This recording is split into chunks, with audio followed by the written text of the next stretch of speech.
So the population line, the regression line for a population. You have to type it into like Y1. Yeah. So the population model would be mu sub y equals alpha plus beta x, where alpha is my y-intercept and beta is my slope. So alpha and beta are unknown. They are unknown. So this is all for the population, because remember that when we talked about last time, all Greek symbols are population. They are unknown. So when we're doing an inference test, that is what we're trying to predict or what we're trying to find out. The standard deviation, which we call as sigma, that is the standard deviation of my y's, all my y values. So when you're thinking about in the context of standard deviation, it's for all of your y values. It's the same for all values of x.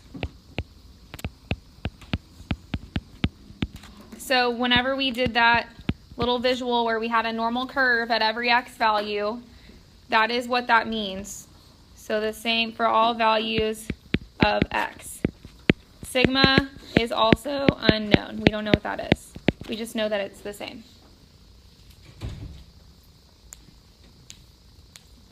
So we're going to use a sample regression line, which is y hat equals a plus bx to estimate. So this would be our sample population line. So we're going to use it to estimate this right here. That's what an inference test is for. So our slope is b, our intercept is a, and then there is a standard error which we call s. So a is y-intercept, b is slope, and then s is our standard error, standard deviation. And then how many degrees of freedom do we have? N minus 2, because now we have bivariate data. And so we have this right here. It's just written there for you. Mm-hmm. How do we know when to use the a plus bx or alpha plus beta? So we'll be using a plus bx the entire time because we never have population data. Because that's what inference testing is. So we'll... No, whenever we're doing our inference test, I'll show you what we'll do. Okay, so then we're going to go to the assumptions for inference. I'm just going to start a new whiteboard page because that's easier for me. So the assumptions.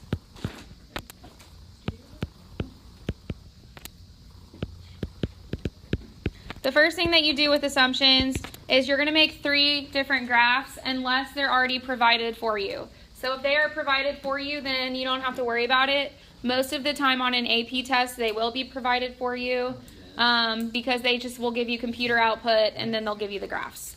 But sometimes they don't, so I want to prepare you for both. But the first thing that you'll do is you will sketch a scatter plot. So you need a scatter plot. You need a residual plot.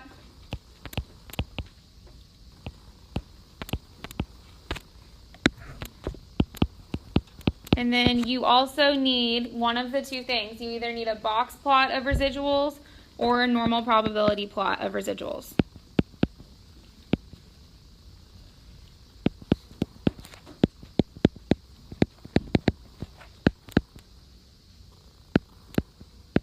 So either one.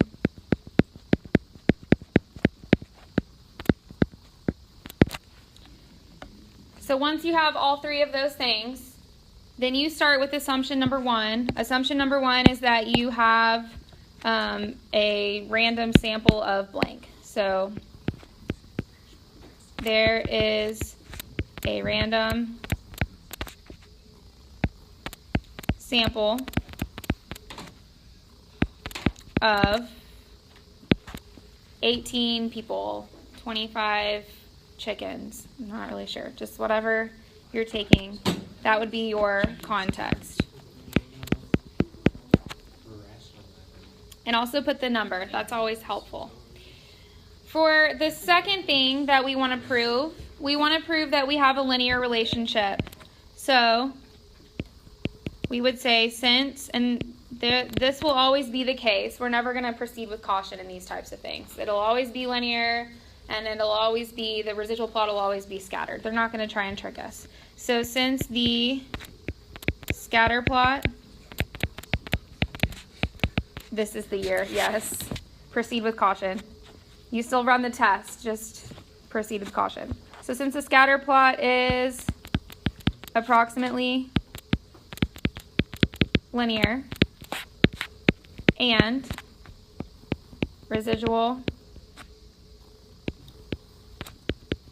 plot is scattered. So since I have both of those things, there is a linear relationship between X and Y. This one has a lot of writing. So is that context of X and Y? Yes, context.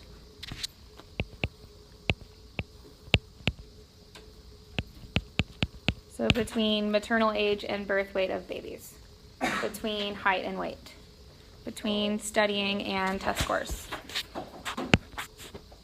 The third assumption, only two more. So the third assumption, we're checking if the standard deviation of Y is the same for all X values. So with that one, we're looking at the scatter plot. So we want the scatter plot to be evenly spread. So since the scatter plot is evenly spread,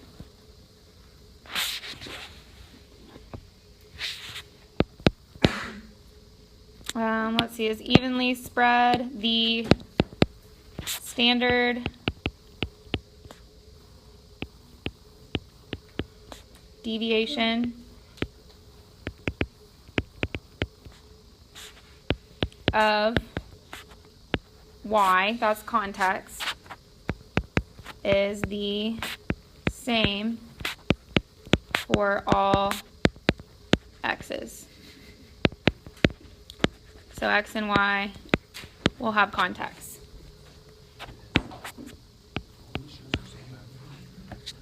And then the last one, we're checking for a normal distribution. So we're going to look at either the box plot, or we're going to look at the normal probability plot of residuals. So you can choose whichever one that you know you're going to do. But let's say that we'll do the box plot. So since the box plot of residuals is approximately symmetrical,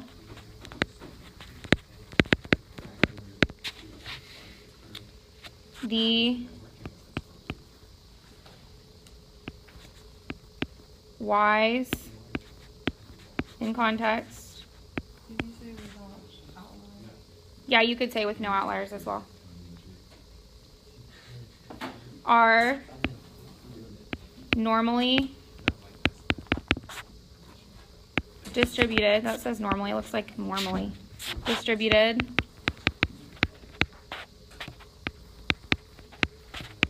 about the LSRL. We could also use what? You could use a normal probability plot. So instead of saying box plot is symmetrical, you could say normal probability plot is approximately linear. So whichever one that you want to do. So you need three graphs. You need a scatter plot, you need a residual plot, and then either or normal probability plot of residuals or box plot. Like I said, sometimes they are provided, but not always. Then at the bottom of the page, we have our two formulas. So a confidence interval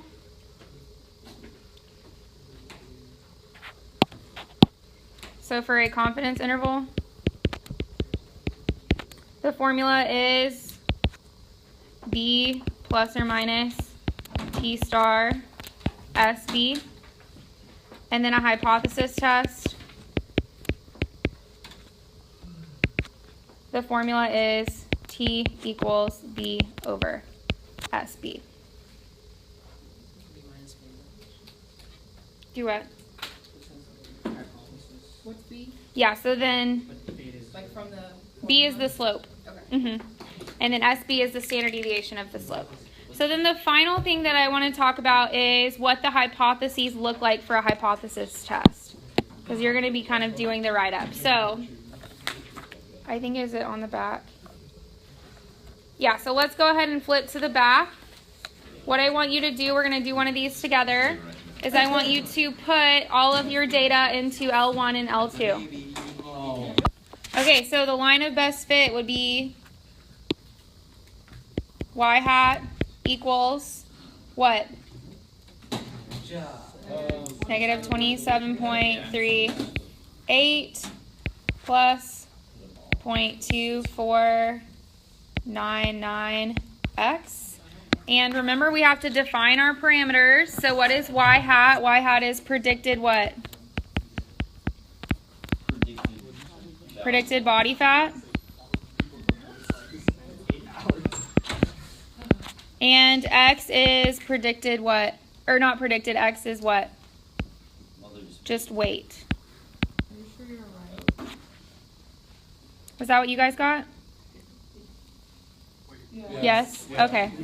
Rachel, yes. Rachel B. Rachel B. Correlation coefficient is my R. What is my R? 697. And R squared is 0.485.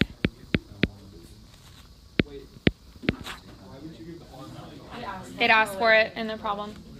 Okay, part B, explain the meaning of the slope in the context of the problem. Remember those scripts that we've all memorized. So the slope for every what? For every increase in one x value. So for every increase in what? 1% body fat. Nope. Weight. 1 pound. So for every increase in 1 pound, there is an increase. We just say increase. There is an increase of 0.24. Yes, 0.2499% body fat. You don't move the decimal over 2 places because it literally is 0.2499%. We're just estimating. Explain the meaning of the coefficient of determination. That is my R squared. So what does that one look like? Approximately what? 48.5% of the variation in Y, so in body fat, can be explained or can be attributed by the LSRL between X and Y, so between weight and body fat. I'm going to write over that. So then it says estimate alpha, beta, and then sigma. We're going to skip that for right now. Well, we can do alpha and beta, and then we'll get to sigma here in a minute. So if I were to estimate alpha, I'm just going to look at my sample y-intercept. So I think that alpha is about what? What is my y-intercept? 27.3. Negative 27.38. And I think my beta is about 0.2499. And we'll get to our standard deviation in a minute. So then I want to create a scatter plot and a residual plot, and I also want you to do a box plot of residuals. So we're going to do all three. So let's go ahead and do that. Okay, so here are the three graphs. So first one is scatter plot. We want that to be linear and we want that to be evenly spread. For the residual plot, we want that to be scattered. And then for the box plot of residuals or the normal probability plot, we either want it to be symmetrical or we want it to be linear. Close to the graph. They don't have to be, no. As long as you have them and they look very similar, then you are What do fine. you do if it's not? That's okay. What do you do if they're not similar? Like, I don't know. they're wrong. Like, Okay, so then the last part, is there sufficient evidence? So this is where we're going to do our full write-up. So we're going to start with In the, that little assumptions. space. in that little space, yes. Space, right. So- Assumptions in that space. We're going to start with our hypotheses. The hypotheses for this type of test, I'm going to do this up here.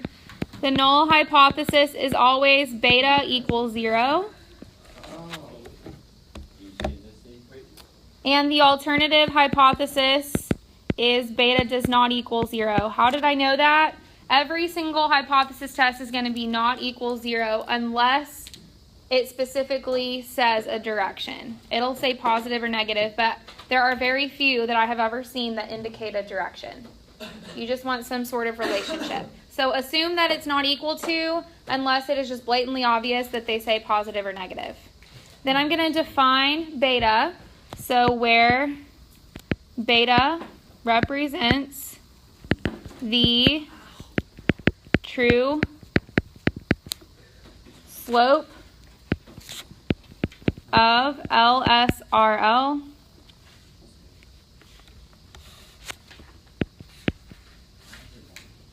between X and Y. So my X is weight and body fat.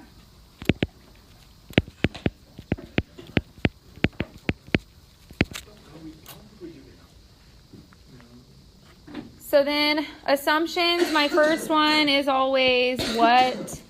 Random sample. Random sample. So there is a random sample of 20 male subjects.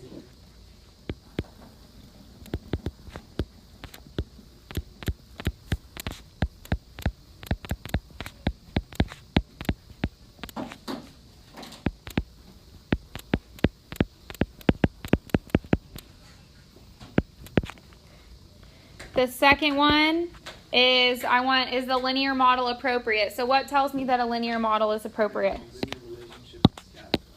So scatter plot is approximately linear and the residual is scattered. So since scatter plot is approximately linear, it looks fine. It looks fine. No, like I'm Just don't worry about it. It's fine. It's just accept it.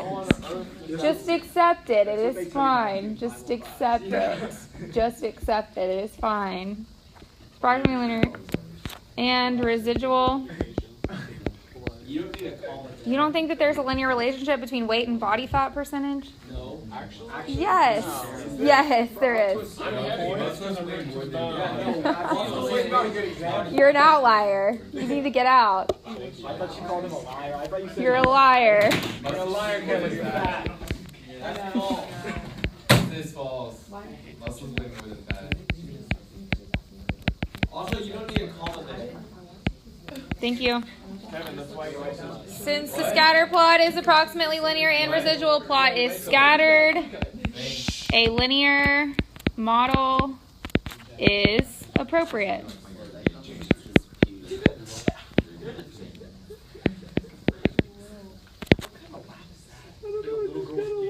Okay, number three, I want a normal distribution. No, I don't. Number 3, I want the standard deviation to be the same. So what tells me that the standard deviation is the same? The scatter plot. The scatter plot is evenly distributed. Wait, is it actually scatter plot? Yes. Which scatter plot? The original scatter plot. So since it's evenly spread, the standard deviation of Y, so of body fat, is the same for all x values, so for all weights. What did that say? Just blank? Since the scatter plot is evenly spread, the standard deviation of body fat is the same for all weights. That's not true. It is true. So the assumption. It is always true. It is true. It doesn't Then we make just- Have you not learned to just accept it by now? No. Nope. You just accept it. Assuming that it's true, Toast. I'm not gonna say it, but you know what that means. Toast. Or you just add the word approximately and it's all fine. When That you means everyone is the same amount of fat. Okay, then I want to check for a normal distribution. So I'm looking at the what? The box plot. So since the box plot, No, it's not. yes, since the box plot is approximately, now this, you cannot argue that this box plot is symmetrical. It's not symmetrical. It is very symmetrical. Honestly, don't know how to deal with this. Body weight, so body weight is our Y. Body fat, not body weight, body fat is normally distributed. I know, but then it's downhill from here. It is downhill from here. So, in my calculator, if I am doing calculations, I'm just going to go down to G because there's not a lot of room. So, when I'm doing calculations, the name of the test is a linear regression t-test. LinReg t-test. Does this have two variables? Good night. Yes. You couldn't have moved it down to half an inch. You can blame Kathy Fritz. Kathy. No, you I'm could saying you move could your move your writing writing down half an inch so we could Don't read do it. Don't do it. No. Linear. Do it. Linear regression t-test. They all have two variables. Linear regression t-test. You write it where your heart desires. Wait, what does that say? Linear regression t-test. So the formula is T equals B over SB. So I'm going to go in my calculator, I'm going to go to stat, test, F, stat, test, F. You have list 1, list 2, frequency is 1, not equal to test, That says what? stat, test, F. F? Yes. Does everyone else have this in their calculator? Hmm? Did I miss that? Did I miss that? No? Really? Really? We just learned it just now.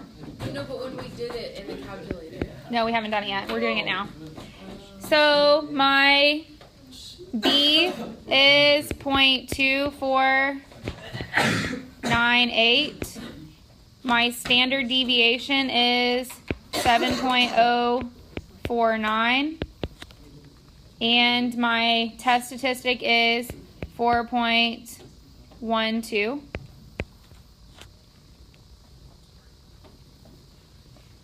My p-value, I can do t-CDF of 4.12 to infinity. And then how many degrees of freedom do I have? That's my t. Number minus 2. 18. Why is it minus 2? Because we have two variables. And then my alpha, let's say that it is 0.05. Do you multiply the divide by 2? Exactly. Then I do times 2 because it's a not equal to test.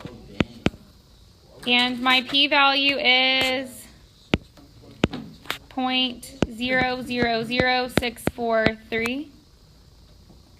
So it is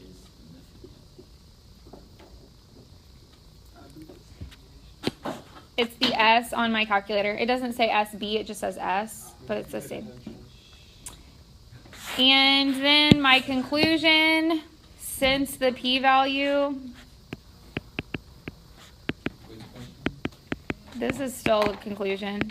Since the p-value is less than alpha, I reject HO.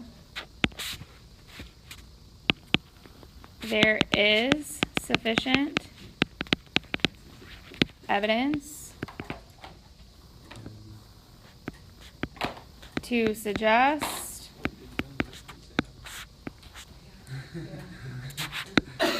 That wasn't on purpose. Like, I really didn't think about it.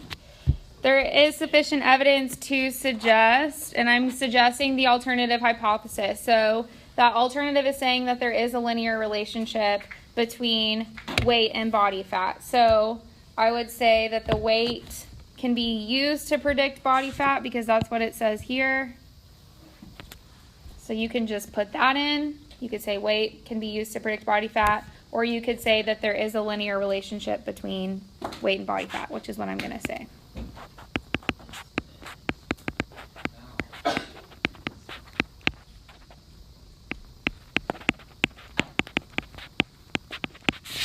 Now you tell me that that scatter plot isn't linear. Okay. That's all of our review. That's like Full length AP test on what the I'm computer most day. scared. Yes, I have a physics test that same block. I know. So do I. Okay, let's do part G. We're not going to do the full write-up. All we need to do is calculations and conclusion for confidence interval. So I'm going to show you that. I'm going to just start a new page. Sorry. 6.2998 divided by 7 gives you 4.12. Yeah. Do what? How did 2.2498 divided by 7 get you 4.12? Yeah. That's like mathematically, that gets you 0.03. I don't know. I'll go back and check it. That's just what the calculator gives you. Did you understand? It's Will she even stay for one of a year? Or is it just a Dude, if you find the formula for it, what that should get you.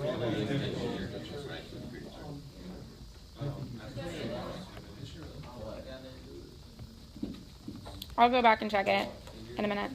Okay, let's do the confidence interval.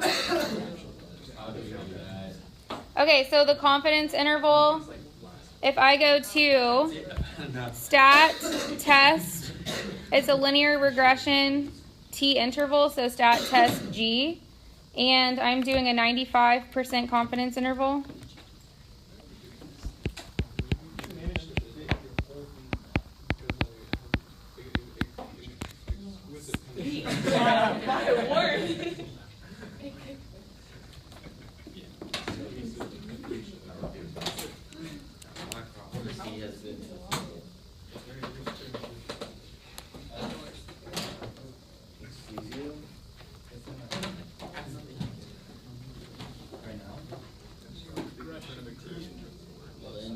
Is there like a Can we write Yeah. down our assumptions as well? Is it what? can you do this with really fat portions or would it be just With me. So then it's a linear regression T interval.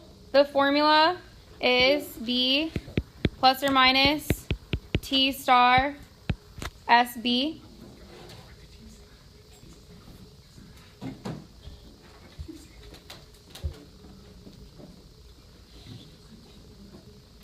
So then I'm going to plug that into my calculator. It is 0.250 plus or minus. How do I get my T star? Inverse T of 0.975, and then I have 18 degrees of freedom. So what do you end up getting when you do that? I'll do it right 2 points. I don't know. I just. You just guess. Yeah.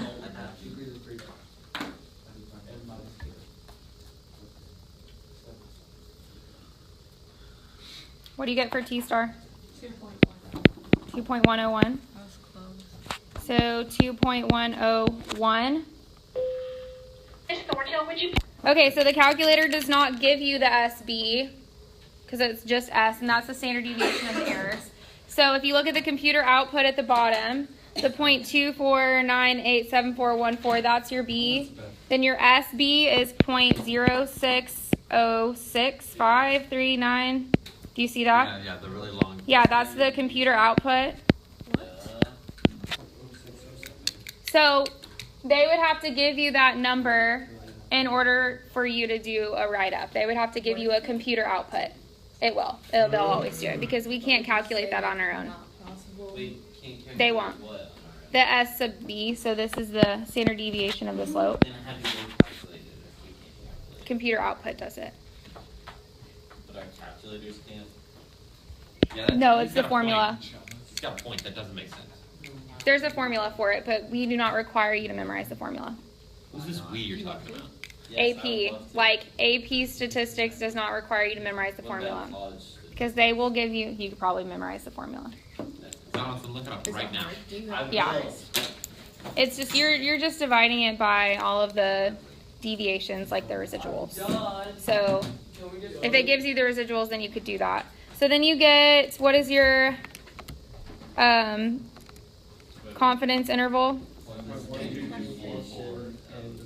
Wait, so does that mean we can't do the? So the confidence interval on the calculator will give you the right thing, Okay, that's what. but you may not necessarily have all of the information in order to get your SB. So it will give you computer output. Thanks. So then the conclusion would be what? Yeah, it is. But it's just not giving it to us. We are 95% confident that the true slope of the LSRO of body fat and weight is between 0.123 and